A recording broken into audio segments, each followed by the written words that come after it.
పోస్టాఫీస్‌లో అనేక పొదుపు పథకాలను కేంద్ర ప్రభుత్వం ప్రవేశపెట్టింది. ఎప్పటికప్పుడు కొత్త కొత్త స్కీమ్స్‌ను తీసుకొస్తోంది. పోస్టాఫీస్ పథకాలకు కేంద్ర గ్యారంటీతో పాటు మద్దతు ఉంటుంది. దీంతో ప్రజల్లో ఈ స్కీమ్‌లపై నమ్మకం పెరుగుతోంది. లక్షల మంది వీటిల్లో పెట్టుబడులు పెడుతున్నారు. తక్కువ పెట్టుబడితో ఎక్కువ ఆదాయం కోసం ఎదురు చూస్తున్నారా? ప్రతి నెల స్థిరమైన ఆదాయం కావాలా? మీరు పొదుపు చేసే డబ్బులు సురక్షితంగా, భద్రంగా ఉండాలనుకుంటున్నారా? అయితే మీకు పోస్టాఫీస్ నెలవారీ ఆదాయ పథకం బెస్ట్ ఆప్షన్ గా చెప్పొచ్చు. కేంద్ర ప్రభుత్వ హామీతో కూడిన ఈ పథకం మీకు నెలవారీ ఆదాయాన్ని అందిస్తుంది. అలాగే మీ జీవిత భాగస్వామితో కలిసి ఉమ్మడిగా కూడా ఇందులో పెట్టుబడి పెట్టొచ్చు. అసలు ఈ పథకంలో ఎలా పెట్టుబడి పెట్టాలి, ఎంతవరకు ఇన్వెస్ట్ చేయొచ్చు అనే విషయాలు ఇప్పుడు తెలుసుకుందాం. పోస్టాఫీసుల్లో అనేక పొదుపు పథకాలు ఉన్నాయి. వాటిల్లో అత్యంత ప్రజాదరణ పొందిన స్కీముల్లో నెలవారీ ఆదాయ పథకం ఒకటిగా చెప్పొచ్చు. ప్రస్తుతం ఈ పథకం వడ్డీ రేటు 7.4%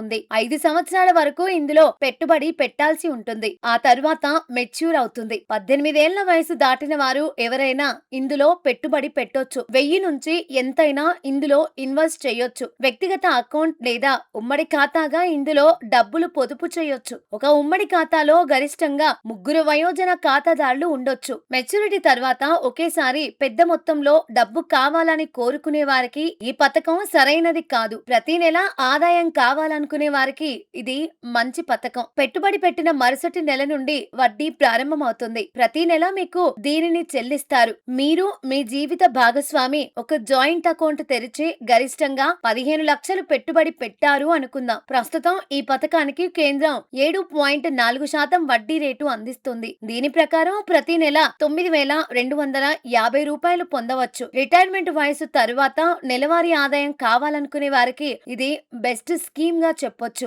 ఈ పథకంలో ఒక వ్యక్తి కనీసం 1000 నుంచి 9 లక్షల వరకు పెట్టుబడి పెట్టొచ్చు. ఒక జాయింట్ అకౌంట్ లో గరిష్టంగా 15 లక్షల వరకు పెట్టుబడి పెట్టొచ్చు. ఉమ్మడి ఖాతాలో ప్రతి ఖాతాదారునికి పెట్టుబడిలోను దానిపై వచ్చే వడ్డీలోను సమాన వాటా ఉంటుంది. కేంద్ర ప్రభుత్వం గ్యారెంటీ మీ సొమ్ముకు ఉంటుంది. దీంతో మీరు డబ్బులు కోల్పోయే అవకాశం ఉండదు.